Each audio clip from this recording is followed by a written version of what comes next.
Pertempuran memuncak di sekitar Sungai Tambak Beras, di mana Mahisa Anabrang dan Ranggalawe terlibat pertarungan seni. Namun, keputusan tragis Lembu Sora untuk membunuh Mahisa Anabrang menandai akhir dari perang saudara pertama dalam sejarah Majapahit. Lembu Sora, pamannya Ranggalawe, tak tahan melihat keponakannya jatuh. Dalam sejarah Kerajaan Singasari, Mahesa Anabrang, yang juga dikenal sebagai Kebo Anabrang dan Lembu Anabrang, muncul sebagai pemimpin militer yang tangguh yang dikirim dalam misi diplomatis untuk membentuk aliansi dengan Kerajaan Malayu. Upaya bersejarah ini, yang terkenal dengan sebutan Ekspedisi Pamalayu, terjadi pada tahun 1288, ketika Mahesa Anabrang berhasil menaklukkan seluruh wilayah Melayu, termasuk Kerajaan Malayu Jambi dan Sriwijaya. Spekulasi kuat menghubungkan Mahesa Anabrang dengan tokoh misterius yang dikenal sebagai Adwaya Brahman atau Adwaya Warman. Koneksi ini diambil dari prasasti seperti Kuburajo I Prasasti dekat Batu Sangkar, Sumatera Barat, yang menyebutkan Aditya Warman, putra dari Adwaya Warman. Menurut interpretasi Prof. Haken dari tahun 1917, Aditya Warman, keturunan Raja Kertanagara, menjaga hubungan keluarga dekat dengan Putri Gayatri, putri bungsu Kertanagara dan istri Raden Wijaya. Panglima Ekspedisi Pamalayu pada tahun 1275, Raja Kertanagara dari Singhasari mengirim pasukan untuk menaklukkan Kerajaan Darmasraya di Sumatera, yang dikenal sebagai Ekspedisi Pamalayu. Komandan ekspedisi ini, diidentifikasi dalam Kidung Panji Wijayakrama sebagai Mahisa Anabrang, yang berarti kerbau yang menyeberang, kemungkinan alias, memainkan peran penting. Keberhasilan ekspedisi Pamalayu, seperti yang tercatat dalam Nagara Kertagama, menambahkan Melayu ke dalam daftar Fasal Singhasari, bersama dengan Bali, Pahang, Gurun, dan Bakulapura. Pasukan Pamalayu kembali ke Jawa pada tahun 1293, mengawal patung Amogapasa. Prasasti Padang Roko mengungkapkan bahwa Adwaya Brahma, Mahisa Anabrang, memimpin prosesi tersebut, menjabat sebagai Rakrian Mahamantri di bawah pemerintahan Prabu Kertanagara. Gelar terhormat ini, hanya diberikan kepada kerabat kerajaan, serupa dengan istilah Jawa kuno, dewa, mungkin merujuk pada para raton, Dara Jingga, putri yang diserahkan kepada Rakrian Mahamantri Adwaya Brahma, melahirkan seorang putra bernama Aditya Warman. Keturunan Mahesa Anabrang menghasilkan tokoh-tokoh terkemuka, termasuk Arya Cakradara, Arya Damar, Raja Palembang, Arya Kenceng, Raja Tabanan, Bali, Arya Kutawandira, dan Arya Sentong. Bersama Gajah Mada, 4 putra terakhir terlibat dalam penaklukan Kerajaan Bedahulu di Bali sekitar tahun 1340, membentuk takdir Tabanan dan Badung, terkenal dengan perlawanan mereka terhadap Belanda pada tahun 1906. Hipotesis menarik muncul bahwa Adwaya Brahma, pemimpin rombongan Amogapasa, identik dengan Mahisa Anabrang, komandan Pamalayu. Identifikasi ini selaras dengan peran Mahisa Anabrang sebagai penakluk Melayu, membenarkan keputusan Raden Wijaya untuk menghormatinya dengan Dara Jingga. Nama Mahesa Anabrang juga muncul dalam prasasti di alas arca Amogapasa yang ditemukan di Padang Roko, Darmasraya, Sumatera Barat.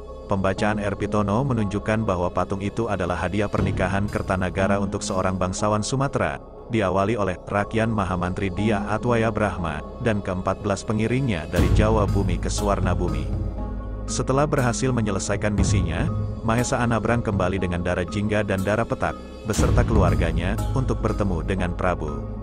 Ketika Mahesa Anabrang tiba di Jawa, dia menemukan bahwa Prabu Kertanagara telah tiada, dan kerajaan Singhasari hancur oleh Jayakatwang, Raja Kadiri. Jayakatwang sendiri bertemu ajal ketika diserang pasukan Mongol, yang pada akhirnya dihadapi oleh Raden Wijaya. Raden Wijaya kemudian mendirikan Kerajaan Majapahit sebagai kelanjutan dari Kerajaan Singhasari. Dalam peristiwa ini, Dara Petak, adik Dara Jingga, diserahkan kepada Raden Wijaya. Dara Petak kemudian melahirkan keturunan Raden Kalajemet atau Srijaya Nagara, yang menjadi Raja Majapahit kedua. Artinya, Raja Majapahit kedua ini adalah keponakan Mahesa Anabrang dan sepupu Aditya Warman, sang pendiri Kerajaan Pagaruyung. Perjalanan Mahesa Anabrang di panggung politik Majapahit singkat namun penuh warna. Ia terlibat dalam penumpasan pemberontakan Ranggalawe pada tahun 1295 dan gugur dalam tugasnya oleh tangan Lembu Sora, paman Ranggalawe. Dara Jingga, putri Tribuana Raja Mauliawarmadewa, Raja Kerajaan Darmasraya, dan kakak kandung Dara Petak, memiliki gelar Sira Alaki Dewa, dinikahi oleh yang bergelar Dewa, yaitu Adwaya Brahman, Kebo Anabrang, pemimpin ekspedisi Pamalayu. Setelah beberapa waktu di Majapahit, Dara Jingga memutuskan untuk kembali ke Darmasraya. dikenal sebagai Bundo Kanduang dalam hikayat Minangkabau, kisah Darajingga tetap menjadi bagian tak terpisahkan dari legenda dan sejarah yang memikat. Menurut catatan Pararaton, Wiraraja menolak kembali ke Majapahit dan enggan tunduk kepada Raden Wijaya. 3 tahun setelah peristiwa Ranggalawe, muncul kisah dramatis Sora pada tahun 1298 M. Sora difitnah oleh Mahapati dan akhirnya ditumpas oleh Kebo Anabrang pada tahun Saka 1222 atau 1300 M.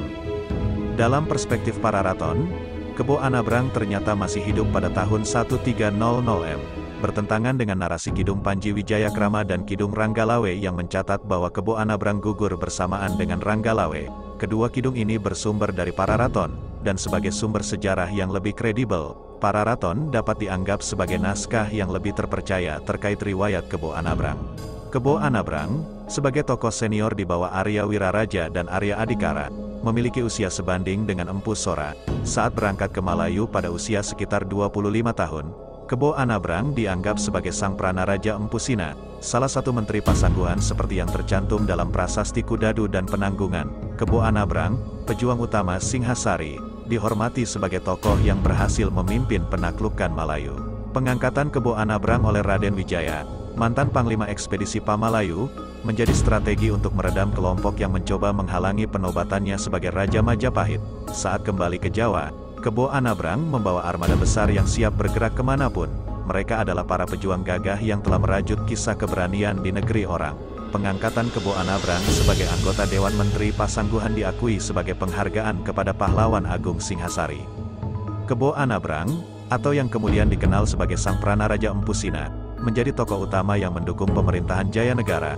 Meskipun begitu, Kebo Anabrang tetap memiliki ikatan batin dengan pihak Malayu, menambah kompleksitas dalam latar belakang politiknya. Jayanegara, sebagaimana catatan sejarah, memiliki darah Melayu yang mengalir dalam dirinya, menggambarkan hubungan khusus antara Majapahit dan Malayu melalui sosok Kebo Anabrang. Pada tahun 1295, gemuruh pemberontakan pertama mengguncang kerajaan Majapahit, digerakkan oleh Adipati Tuban, Ranggalawe. Pararaton menyentuh peristiwa ini, tetapi menyimpan misteri tentang siapa pelaku pembunuhan Ranggalawe. Kidung Panji Wijayakrama dan Kidung Ranggalawe membuka tabir panjang lebar tentang kematian Ranggalawe, dan mengungkapkan bahwa sosok yang membunuh Adipati Tuban tersebut adalah Mahisa Anabrang.